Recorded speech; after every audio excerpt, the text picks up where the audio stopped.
హృదయపూర్వక నమస్కారం. నిన్న రాష్ట్ర ప్రభుత్వం అధికారంలోకి అధికారికంగా ఎన్నికలు జరిగి రిజల్ట్స్ వచ్చినా ముఖ్యమంత్రిగా పదవి బాధ్యతలు స్వీకరించింది నిన్నటికి 30 నెలల పదవి కాలం పూర్తి చేసుకున్నది రాష్ట్ర ప్రభుత్వం. ఈ ప్రభుత్వం యొక్క వయసు 60 నెలలు, అందులో 30 నెలలు నిన్నటితో ముగియడం జరిగింది.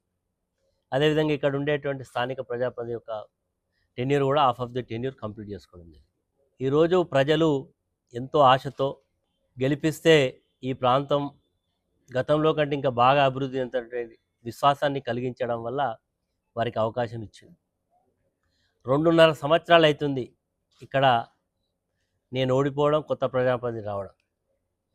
ఇక్కడి నుంచే ఒక మంత్రి ఈ ప్రాంతం నుంచే, ఈ జిల్లా నుంచే ప్రాతినిధ్యం వహిస్తున్నాడు శ్రీధర్ బాబు గారు. వీళ్ళు గెలిచింది వీళ్ళ ప్రయోజనాలు, వీళ్ళ యొక్క ఆర్భాటాలకే గెలిచిందా, లేకపోతే ఈ ప్రాంతాన్ని అభివృద్ధి చేయాలనేటువంటి చిత్తశుద్ధి ఉందా అని ప్రజలు ప్రశ్నిస్తూ ఉంటే, వీళ్ళకి ఈ ప్రాంతాన్ని అభివృద్ధి చేయడంలో ఎలాంటి చిత్తశుద్ధి లేదనేది చాలా స్పష్టంగా కనబడుతున్నది.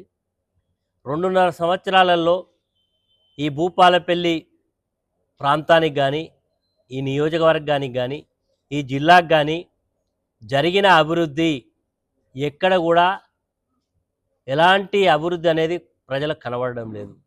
ఏమైనా అభివృద్ధి జరిగితే వాళ్ళకు అభివృద్ధి జరగవచ్చు, వాళ్ళ వ్యక్తిగతమైనటువంటి అభివృద్ధి జరగవచ్చు తప్ప ప్రజలకు కానీ ఈ ప్రాంతానికి కానీ జరిగినటువంటి అభివృద్ధి ఏమాత్రం లేదు అనేది చాలా స్పష్టంగా కనబడతా ఉంది.